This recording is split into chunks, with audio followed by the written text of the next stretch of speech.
Previously on The Business. We're talking travel all of this week. We're talking about in-flight entertainment as a tech focus today, specifically. We were talking earlier on about cell phones in the air when we had a chat to Ryan Noik. And now we turn our attention to the screens in front of you, the people who make those things work and have them filled with content. Also TV shows, there's audio, games, also the moving map that you might see when you fly internationally, safety films, entertainment guides, etc., etc. We're so grateful to have Unati Gwija on the line, the SA Account Executive for In-Flight Entertainment Services South Africa. Unati, good morning. Welcome to the show. Good morning, and thank you. It's a heck of a business that you're in. There's so much in-flight entertainment nowadays. When you climb on board, you get into the air. This is a big job to keep all of those TV screens, those audio channels, and things moving when it comes to entertainment, isn't it? Yes, it is. I think one sort of takes it for granted that somebody's sitting at the back and slotting in a DVD and just pressing a play button. But yeah, no, it is quite intense and it's quite sort of detailed, and there's quite a lot of work that goes into it. A few months before it literally sort of goes on. Just give us an idea of what IFE Services actually does. Your kind of global overview. IFE Services is actually a global entity, and we have the South African office. And we are multi-award-winning service provider for in-flight entertainment solutions for airlines. We've been in the industry for the past 20 years, and we basically sort of provide airlines with content which is relevant to passengers within sort of based on current content, based on current movies, series as well, and sort of updates with regards to programming. I would imagine in South Africa, and let's focus here for a minute, your content purely exists for local carriers getting people out of the country, because when it comes to domestic travel, I see or hear very little of anything that might be your stuff. Is that right? Yes. So basically, one of our clients is South African Airways, and we sort of do provide them with in-flight content. Right. I think one of the best parts, the bigger parts, is the international routes where they've got all the long-haul flights, and they've got content ranging from movies, also ranging from TV series and programs. What's been good is that, good in the part and interesting is that, sort of being in South Africa, we've been able to sort of assist and partner up with a few of the production companies locally in having some of the programming on board SAA, particularly for more the local routes. If you are aware, SAA does have sort of the overhead projected TVs that drop off if you're flying between Cape Town, Joburg, and Durban, and London. Yeah. So obviously that programming also needs to be sort of compiled and put together. So we sit with South African Airways team, and we sort of suggest programming for them.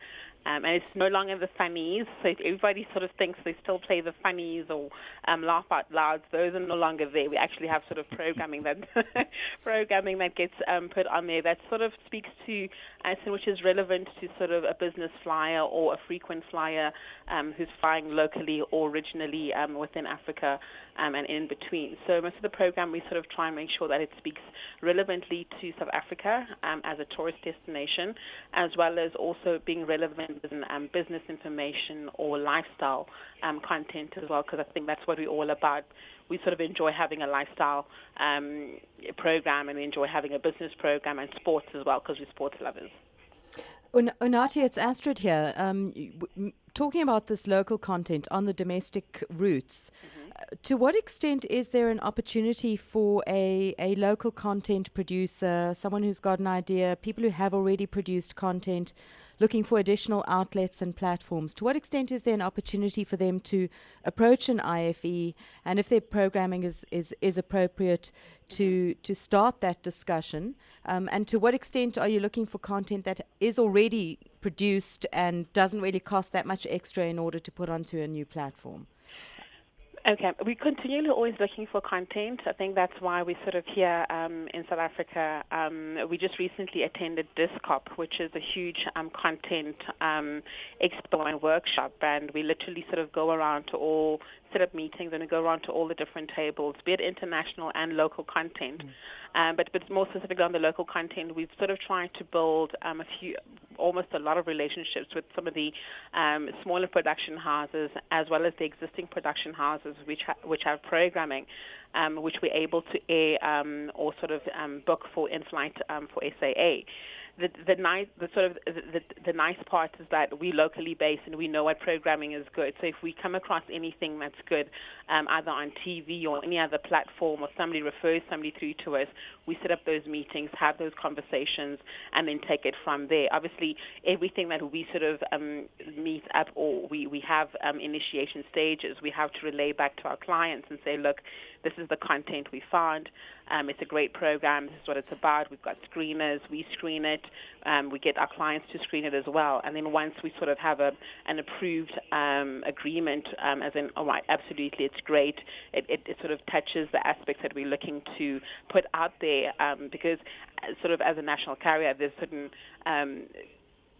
aspects that they're looking to sort of carry through, as in we're looking for programming that speaks to a traveler who's coming in or a traveler who's currently in South Africa. So it needs to be something that speaks to any traveler and has a meaning or sort of has a direction in what it is. So absolutely, we sort of are always available to meet and be open to all content, be it from huge production houses to your smaller production houses as well. And we take it from there. Unati, I was doing a little bit of background reading in preparation for this show and the topic, and I came across so many travel apps that I just didn't even know existed, that if I think back now to some of the torturous experiences I've had while traveling, would have made my life so much easier. Are apps part of a future offering or an existing offering with IFE services, and is that not a whole new area of entertainment, if you like? They are part of existing in-flight entertainment, also within IFE services. One of the apps that we do have and service with some of our other clients is game apps. So you will get an app. Well, you'll get sort of you'll get a GUI which already has games on it. So apps are also available. So they are an available option. Technology is moving that way. And sort of just to speak overall about technology in flight and overall, it is moving to a platform where it's becoming. Obviously, everybody has a gadget. So be it your phone, be it your tablet, you're wanting to load stuff, you're wanting to update stuff. So airlines are also sort of considering and moving towards those applications of either streaming or having Wi-Fi. But obviously, that's a totally different conversation. But a lot of airlines are sort of looking into those and making sure it's going to be safe for their passengers to have all of that. But sort of on the apps, a lot of sort of airlines are moving towards tablets, where they do have content available, or there's a few apps which speak sort of to travel destinations. So you might have a travel app that you're able to open up, and you're able to see where you're going and sort of have information as to what's the currency or what language is spoken. Unati, it's Kriya here. We got one of our questions from our listeners on Twitter. A gentleman by the name of Loki asks, are they actually using DVDs for in-flight movies, or is it digital streaming? We don't use DVDs, and it's not really digital streaming. But what happens is the content, sort of, as I mentioned, everything gets prepared months in advance. So content sort of gets put together on a schedule, a suggested schedule to airlines, and then from that they will then confirm, all right, we'll sort of there's a meeting and suggest content through to them, and they say, all right, this is good, that's great, absolutely. So everything gets put together. We then send a request through to all the different suppliers, obviously, that we'll be sort of contacting for that programming. It then all gets compiled together, sort of encoded. To put it better, it gets encoded into sort of compacts of everything. So all the programs will sit literally sort of either on a hard drive or whatever, depending as to what airlines are using. So that information or that content literally sits on that sort of on a server, which is available for all passengers. So literally, once you sit on your seat, it seems literally like you're watching TV, you're watching a pay channel TV. You have an option to select the movies you want. You have an option to select TV series that you want. So there's no actual DVD that gets put on board for any airlines. Obviously, it depends as to what aircraft it is. So if they obviously do still have a sort of older systems or older models, there might be a tape that they actually do use, but still, Wow. that's all sort of, yeah, there's quite a lot, literally. Yeah, that worries me, actually. It was like that in the old days. They all had that. See, so absolutely. So as mentioned with the previous question, the digital platform is now taking over. So most of the stuff is now digitally done. Unati, some of the airlines have introduced and made quite a big thing about the fact that they're now going to be running live television channels. So if one is in flight while a big major sporting event is on, one may still have access to it. News channels as well. Is that an area that IFE services plays in? Is it something you would perceive as a threat in terms of upping the game? It wouldn't be a threat. It would still be a partnership, sort of in the sense that live streaming or live content, it's still it's sort of basically what happens with most of the content. There's certain programming that doesn't get certain rather scenes that don't get flighted on in-flight, crashing aircrafts, violent scenes. So as much as the streaming part is still an element that's coming in, certain things will still be programmed to be streamed. So as you mentioned, news, broadcasts, but some news might not be broadcast because you could be on a flight and you're traveling to whatever destination it is, and you hear the news, and you actually find out that either where you're coming from, your family is there, something disastrous has just happened. So now you start going into a panic attack. So that is the most fascinating insight that I personally have gained in a very long time, Unati. It's not something that had occurred to me. No. So there's a kind of, call it a monitoring, yes, instead of calling it a censorship of the content. Yes, there's a monitoring. There's a huge monitoring sort of process that gets followed. And who decides that, Unati? Is there a board of people that sit in a room and watch news all day? Like our film publications board. Yeah. With the films, obviously there are relationships with all in-flight entertainment COPs. So we will sort of they all know that certain programming or certain scenes need to be edited out. So once we get that movie or once we get that content, we get edit notes with regards to what language or not censorship there, but sort of censorship is there and what can be edited out. So literally, there's also sort of there's a lot of boards. There's Apex, which is sort of the passenger experience platform, and they're involved quite detailedly with regards to what passengers experience. All airlines are registered for APEX, and there's a huge expo that happens in the U.S., in California, with regards to what's currently happening technically in the different avenues with regards to in-flight. So it's a huge sort of platform and entity. It's a very interesting day to day. There's something new that I'm learning and we're learning. And we're learning as well. Right? Astrid and Kriya and I are all looking at each other with our mouths open. We're like, wow, we never thought of that.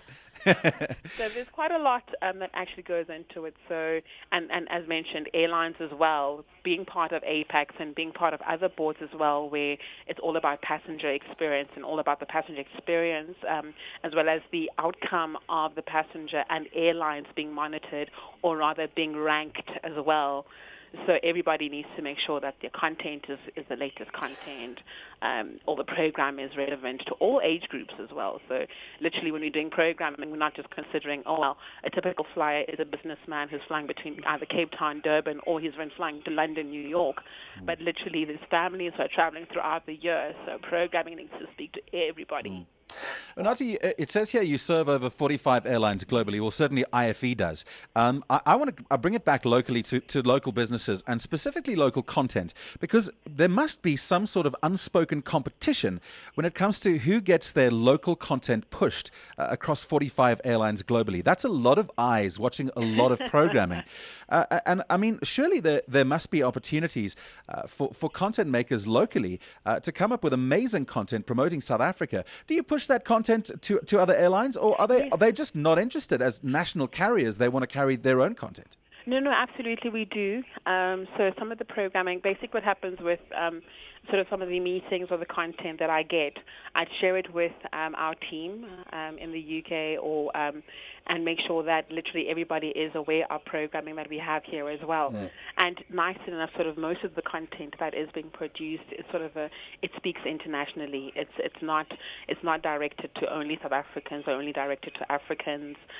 So literally when we're doing or preparing these schedules, we sort of look at content, one, that is a message shot, one maybe perhaps in South Africa or shot in Namibia or wherever it was shot, but it speaks to sort of a tourist who's going to that place and they're wanting to find out what's happening there, what's going on there, these great tourist attractions that one needs to travel to.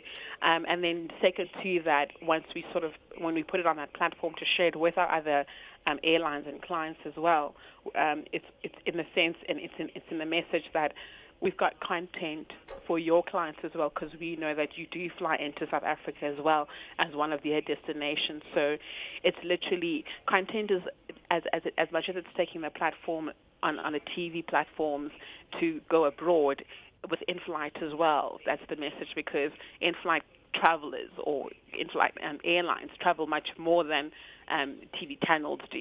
So if we've got our own local TV channels, we've only got access to a number of international TV channels. But whereas if you're flying a carrier, they've got that platform to have content and programming, which is international. So hence with most of these, with most of what happened at Discop and with Apex as well, it's where everybody literally goes there and gets to meet all these different content providers, distributors, what's currently happening in Africa, what's happening in America, what's happening in the UK, what's happening in Asia. And we get to find out, okay, great, there's these platforms, there's new content, let's share it, let's build relationships, let's talk. So there's a huge community, literally, for in-flight and airlines. Unati, one final question for me anyway. I want to know, let's go 10 years forward. Planes are more modern, they're more fuel efficient, technologies come along in leaps and bounds. Where's the in-flight entertainment systems going? We're going to have Wi-Fi on board? Are we going to have live TV as a commonplace? Where do you see it going? Sort of both. I think all platforms would still coexist as we are now. So we'd still have the platform to sort of have the in-flight content available, because obviously live TV or live streaming still has its glitches where everybody's not able to get what it is that they want. With Wi-Fi as well, that's absolutely something that a lot of airlines are still in test phases with as well, trying to make sure that everybody is able to pick up connectivity and everything else. So I think, as everything else, one can't completely rely on one stream of technology. You sort of need to have options available for everybody. So with tablets coming in, with Wi-Fi coming in, with streaming and everything else, yes, one would be able to sort of get on board and you get the content. You watch it either off your own platform. When you disembark after a few minutes or after a few hours, it all sort of you no longer have access to it. But literally, I don't think in-flight services and other sort of all of us in the industry would sort of think, oh my gosh, in the next 10 years we're not going to be able to sort of provide airlines with the service that we're providing them with. It's all about evolution. So in any industry and in any business, you need to literally be on your toes and you need to be thinking 2 years, 5 years ahead. So it's all about managing that relationship with your clients. So literally, we're also looking at the years ahead and thinking, what innovative ideas can we come up and partner with our clients with? So it's absolutely, that's what it is. It's always keeping your toes up and looking ahead to the future. Fantastic, Unati. That is such a great insight into in-flight entertainment. Some angles that I'd never even considered. In fact, none of us had. Unati Gwija is the account executive for IFE Services in South Africa. Thank you for your time today on The Business with FNB. We really, really appreciate it. It was great to chat to you. Great. Thank you very much. Take care. Bye-bye. There you go. Unati Gwija. Interesting, huh? Mm-hmm. How interesting was that? Yeah. So next time you see a plane crash on TV, it's not going to make it onto your next flight. I wonder if they think they're probably worrying about people going hysterical and causing all kinds of other additional problems on the flight. Sure. And for nervous flyers, that would just be terrible. The Business on balls.co.za. Brought to you by FNB Business Banking.